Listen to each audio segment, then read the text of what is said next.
नमस्कार दोस्तों। श्रीमती इंदिरा गांधी ने कहा था कि लोग अपने कर्तव्यों को भूल जाते हैं पर अधिकारों को याद रखते हैं। आज भी हम तमाम जगह यह बात देखते हैं।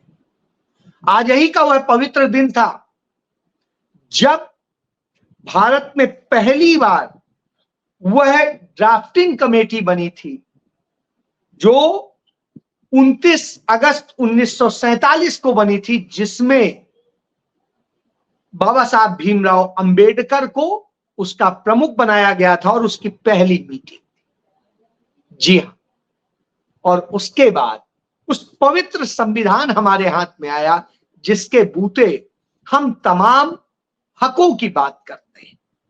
जब हम हकों की बात करते हैं तो श्रीमती गांधी की वही बात याद आती कि हक के साथ हमें अपने कर्तव्य भी याद रखने चाहिए।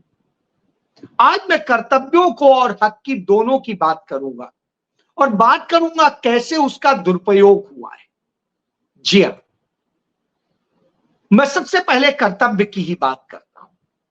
कर्तव्य देखिए, हिमाचल प्रदेश में कांग्रेस की सुखविंदर सिंह सुक्खू की सरकार है और सुक्खू को राहुल गांधी ने परिवारवाद तोड़ करके मुख्यमंत्री बनाया, जिसके कारण सरकार गिरते गिरते कई बार बची। बावजूद इसके राहुल गांधी सुक्खू के साथ स्टैंड किए। क्यों स्टैंड किए यह बताता हूं। एक कंडक्टर का बेटा प्रदेश का मुख्यमंत्री बनता है, जहां पर सारे अब उसके पहले मुख्यमंत्री बड़े बड़े घरानों से आए। तो आप यह समझिए, राजे रजवाड़े से आए, चाहे कांग्रेस के हो, चाहे भाजपा के, चाहे जनसंघ के। तो ऐसी स्थिति में अब जब हम बात करते हैं हिमाचल प्रदेश में पिछले साल 2023 में जुलाई महीने में प्राकृतिक आपदा आई थी। बादल फटे, पहाड़ फटे, नदियों ने तबाही मचाई और हजारों हजार लोग मर गए, हजारों हजार घर तबाह हो गए, तमाम सड़कें, इंफ्रास्ट्रक्चर सब कुछ तबाह हो गया। भारत सरकार ने इसे दैवीय आपदा, जो राष्ट्रीय आपदा है, वह नहीं घोषित किया और उसको कोई मदद नहीं। राज्य का जो पैसा था वो भी बड़ी मुश्किल से बार बार में रिलीफ किया, जो राज्य का पैसा, जिसके बूते राज्य किसी तरह से लोगों की मदद करता था। उस समय सुखविंदर सिंह सुक्खू ने अपने घर परिवार की जोड़ी गई पूरी संपत्ति डोनेट कर दी थी। तब करीब वो 56 लाख रुपए के आसपास की बनी थी और उन्होंने वह डोनेट कर दी और कहा कि अब जितना कुछ था मेरे पास मैंने इस प्रदेश के लिए दे दिया, अब आप क्या दें। तो प्रियंका गांधी ने भी दिया, राहुल गांधी ने भी दिया और दूसरे तमाम सारे लोगों ने दिया। निश्चित रूप से इसमें कुछ सरकारों ने भी मदद की, हरियाणा की भी सरकार ने कुछ मदद की, कुछ दूसरी और सरकारों ने मदद की और हिमाचल फिर अपने राह पर चला, आगे बढ़ने लगा। साहब बर्दाश्त नहीं होता है तो राज्यसभा चुनाव आया तो अभिषेक मनु सिंघवी को हरवाने के लिए भारतीय जनता पार्टी ने पूरी कांग्रेस पार्टी में ही तोड़फोड़ करा दी और जिस तरीके से इस्तेमाल किया, बावजूद इसके न कांग्रेस हाईकमान झुका, न कांग्रेस झुकी। सीट जरूर चली गई, अभिषेक मनु सिंघवी हार गए, लेकिन अभिषेक मनु सिंघवी को अब तेलंगाना से राज्यसभा सदस्य बनवा दिया गया है, क्योंकि यह राहुल गांधी की आदत है, जो सोचते हैं वो करके दिखाते हैं, चाहे जैसे करें। और उन्होंने सुक्खू को हटाना मंजूर नहीं किया।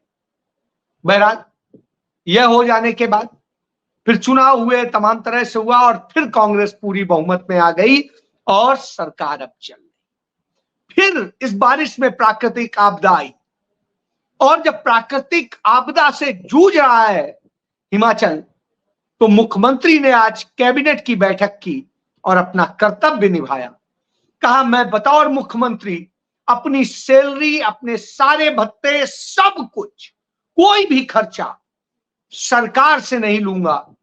2 महीने तक मैं अपना डोनेट करता हूं। सारे मंत्रियों ने फैसला किया कि हम भी यही करें, और उसके बाद सारे पार्लियामेंट्री सेक्रेटरीज ने भी यही फैसला दे दिया, और इसके बाद कांग्रेस के सारे विधायकों ने यह कह दिया कि हम भी कुछ नहीं, और सब ने ये किया। ये रकम भले ही कुछ करोड़ बनती है, लेकिन यह संदेश है कि हम अपना सब कुछ कुर्बान कर सकते हैं उसके लिए जो हमारा राज्य है, हमारा देश है, हमारे लोगों के ऊपर आए संकट। यह तब स्थिति है जब वही हिमाचल जहां पर यह आपदा आई थी, वो क्षेत्र कंगना रनौत का ही निर्वाचन क्षेत्र था, मंडी, और दूसरा था उसका जो राहुल गांधी से उनकी जात पूछ नहीं रहा था, उन्हें गाली दे रहा था, वो अनुराग ठाकुर, जिसकी खुद की जात का पता नहीं। तो वो अनुराग ठाकुर और उनका क्षेत्र था, लेकिन यहां यह भेदभाव नहीं किया गया और पूरी मदद की गई, और यह एहसान भी नहीं बताया गया, और अभी भी की जा रही। केंद्र सरकार ने अभी भी कोई मदद नहीं दी। कंगना रनौत ने जिस समय आपदा आई, संकट में थे उसके लोग जिन्होंने उसे चुना था, वो वहां गई नहीं, कहती है अभी जब सब ठीक हो जाएगा तब जाऊंगी। अब आप समझ सकते हैं कि बुरे वक्त में आपका साथ छोड़ के चल दें, ये नरेंद्र मोदी से उसने सीखा है। जब कोविड का दौरान था, याद करिए, नरेंद्र मोदी अपने घर में ही बैठे रहे। राहुल गांधी, बीवी श्रीनिवास की यूथ कांग्रेस और तमाम संगठन, समाज सेवी संगठन यह देश में सेवा करते रहे। भाजपा का जो मूल संगठन है, लीडरशिप है, वो घरों में बैठी रही। यह एक सत्य। बहरहाल यह हुआ कर्तव्य। अब हक कहें या हकों पर डाका कहें, वो आप जान लीजिए। हारून इंडिया की रिपोर्ट आई, और उस रिपोर्ट के मुताबिक गौतम अडानी ने की जो संपत्ति है, पैसा है, वो 95% बढ़ गया। 95% बढ़ोतरी हो गई, और वो हिंदुस्तान के सबसे अमीर व्यक्ति बन गए। और ये 95% उनकी जो बढ़ोतरी हुई है, वो सिर्फ 1 साल के भीतर। 1 साल के भीतर गौतम अडानी ने जो बढ़ोतरी की है, वो अपने आप में आप समझ सकते हैं कि किस तरीके से, और इससे यह समझा जा सकता है। तो यह अब उनकी जब 95% बढ़ जाती है, तो यह होता है कि कैसे अडानी की संपत्ति जो है लगातार बढ़ रही है, और अंबानी की घट गई है। और इसके मुकाबले आप देखिए जो बाकी और हैं, उन्हीं लोगों की बढ़ी है जो नरेंद्र मोदी के क्लोज है। और इनमें चाहे दिलीप सिंघवी हो, चाहे अडानी का कुमार मंगलम बिरला हो, ये सब लोगों की बढ़ी है। और पूरे एशिया में यदि देखेंगे, तो एशिया में जब हमने देखा, तो पूरे एशिया में चाइना की जो अरबपतियों की लिस्ट है, वो 25% घट गई। वहां अरबपति 25% घट गए, लेकिन भारत में 29% अरबपति बढ़ गए। उधर गरीब खाने के लिए मर रहा है। स्थिति है 5 किलो अनाज पे 81 करोड़ लोगों को रखा गया है। तमाम रोजगार नहीं है और नहीं है, लेकिन वहां बढ़ रही है। तो 324 अरबपति जो है बढ़ के पहुंच गए हैं, जो बड़े अरबपति, यानी 29% की अरबपतियों की लिस्ट बढ़ गई। अब आप इससे सोचिए कि कैसे नरेंद्र मोदी सरकार में खेल हो रहा। क्या इसके लिए डॉक्टर अंबेडकर ने बनाया था, संविधान की ड्राफ्टिंग की थी? नहीं, उन्होंने की थी जिससे समानता के अवसर उपलब्ध, जिससे निचले से निचले पायदान के व्यक्ति को आगे बढ़ने का मौका मिले और वो हक के साथ रह सके, अपने कर्तव्यों का निर्वहन कर सके। लेकिन नहीं हुआ,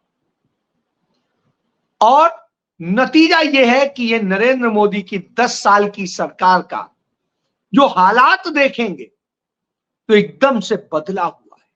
आज यह हालात हो गई है कि आबादी जिस प्रतिशत से बढ़ रही है उससे डबल रेट से आत्महत्याएं बढ़ रही हैं। और आत्महत्याओं की स्थिति ये हो गई है कि 50% युवा जो है की आत्महत्या बढ़ गई है, 50%।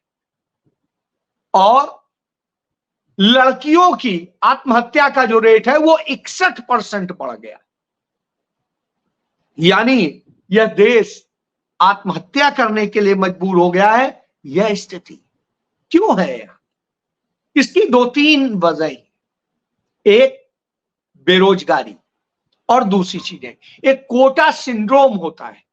तो एम्स बीएचयू के प्रोफेसर हैं, न्यूरोलॉजी के एचओडी हैं डॉक्टर वीएन मिश्रा, वो कहते हैं कि कोटा सिंड्रोम से जब शिकार होता है व्यक्ति तो उलझन में रहता है, तमाम तरह के अवसाद आ जाते हैं और वो हो जाता है, वो कंपटीशन करने की स्थिति में जो है नहीं होता है, जिस तरह से तमाम अभाव झेलता है तो वो आत्महत्या की तरफ बढ़ जाता है।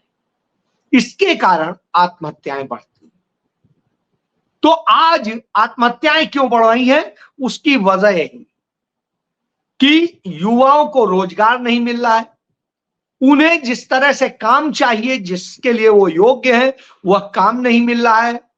स्थिति यह है, बेरोजगारी हरियाणा में ही देख लीजिए, इस देश में सबसे ज्यादा बेरोजगारी की दर हरियाणा में है या उत्तर प्रदेश में है। तो यह स्थिति है और इतनी स्थिति खराब है कि आप समझ नहीं सकते। यूपी नंबर 1 हो गया है। किस चीज में नंबर 1 हुआ है? महिलाओं के प्रति अपराध में नंबर 1 हुआ है। उत्तर प्रदेश में अपहरण, महिलाओं के अपहरण के मामले में नंबर 1 हुआ है। और यूपी में गैंग रेप के मामले में उत्तर प्रदेश नंबर 1 हुआ है। हत्या के मामले में यूपी नंबर 1 हुआ है। और हिरासत में मौत के मामले में यूपी नंबर 1 हुआ है। और दहेज हत्या के मामले में यूपी नंबर 1 हुआ है। यह डबल इंजन की सरकार की उपलब्धि है। तो जब यह उपलब्धि हो तो आप समझिए कि यह स्थिति है। तो रोजगार आप दे नहीं रहे हैं, लेकिन योगी आदित्यनाथ आज ही क्या कहता है कि उसने 2 करोड़ रोजगार दे दिए, 6.5 लाख लोगों को पक्की नौकरियां दे दी। लेकिन जब आप वास्तव में आंकड़े देखेंगे तो सिर्फ पेपर लीक ही तो हुए हैं। और क्या हुआ है? जब से उत्तर प्रदेश में आदित्यनाथ की सरकार आई है, लोगों के रोजगार छीनने का ही काम किया गया है। चाहे संविदा टीचर्स का मामला हो, चाहे दूसरे और लोगों के मामले हो, सब जगह सिर्फ रोजगार छीने गए, पद खत्म किए गए और लाखों लाख पद खत्म हो रहे हैं। रोजगार मिल नहीं रहा है, जो पेपर होते हैं वो लीक हो जाते हैं और आज तक एक भी भर्ती कंप्लीट नहीं हो पाई। और उसके बाद कहते हैं कि रोजगार दे दिया। क्या दे दिया? रोजगार के नाम पर आउटसोर्सिंग के जरिए लोगों को रखा गया, आउटसोर्स कंपनी के जरिए काम हो रहा है या संविदा पर रखा गया है। तो यह उत्तर प्रदेश का मॉडल है। इस कारण से लोग आत्महत्या कर रहे हैं। लड़कियों की स्थिति देख लीजिए।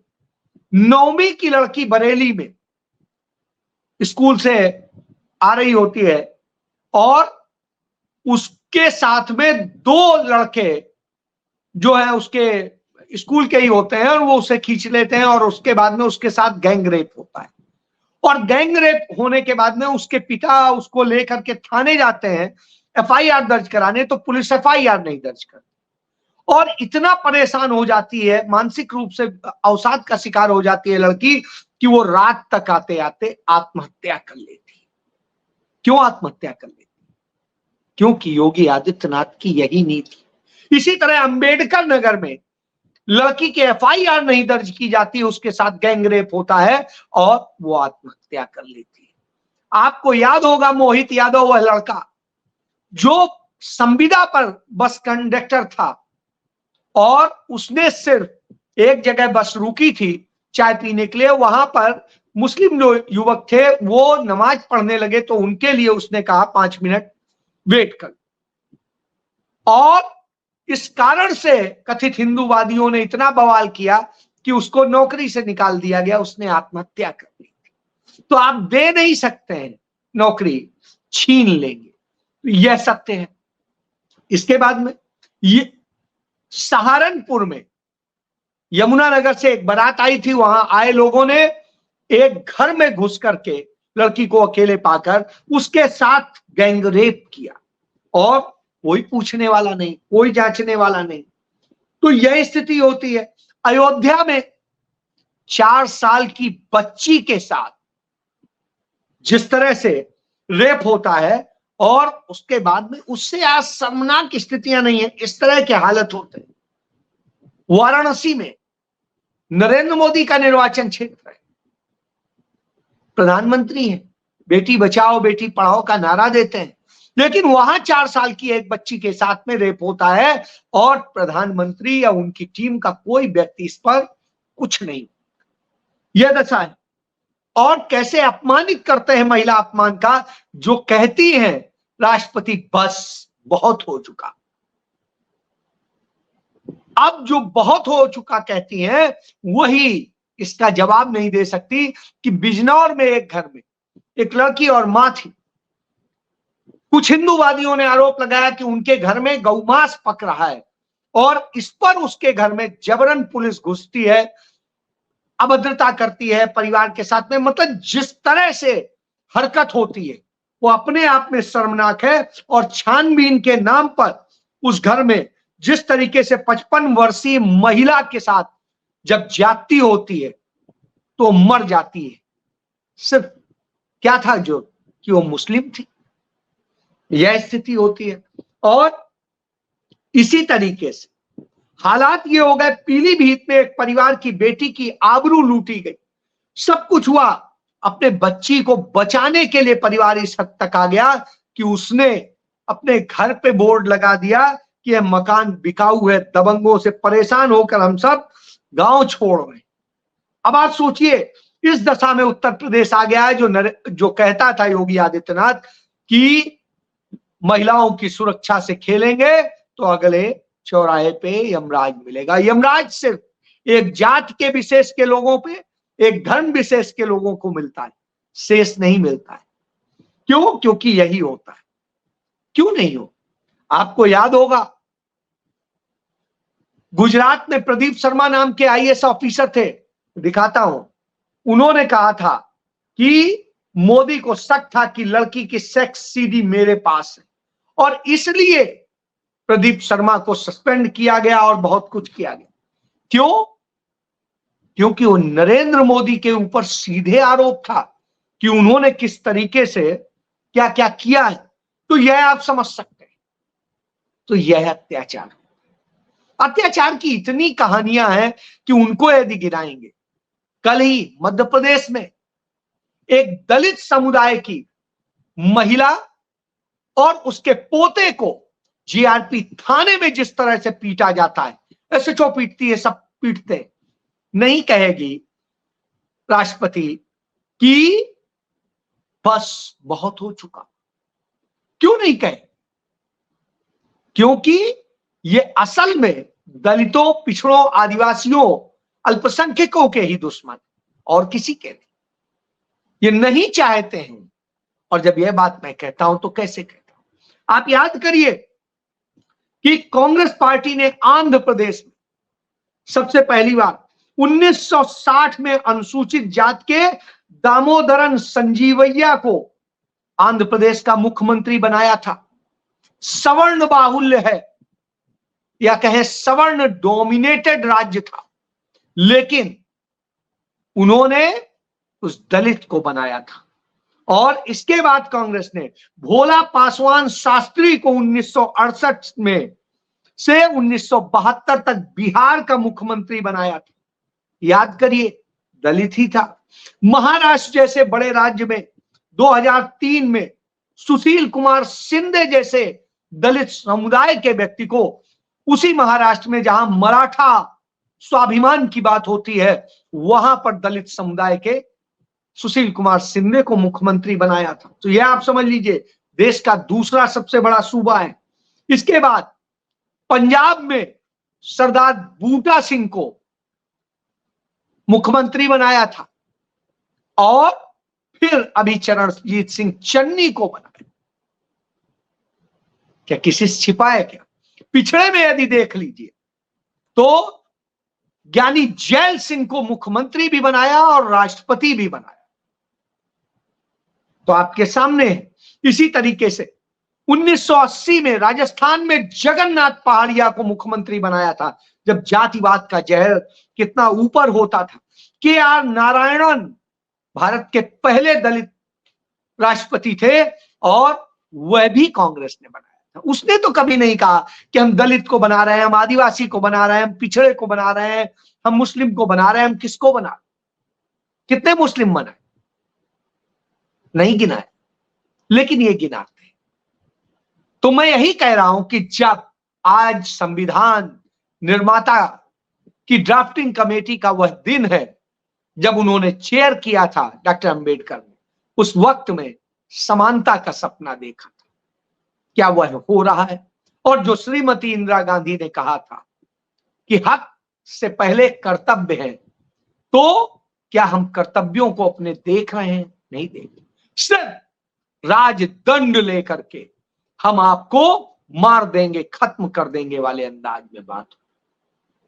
और जहां गैर कांग्रेस भाजपाई सरकारें हैं वहां नफरत फैलाने का काम हो रहा है, और जहां सरकारें हैं भाजपा की वहां नफरत में मारा जा रहा है। यह सत्य है इस सरकार भाजपा की, डबल इंजन की, एनडीए की सरकारों का, मोदी की सरकार। जय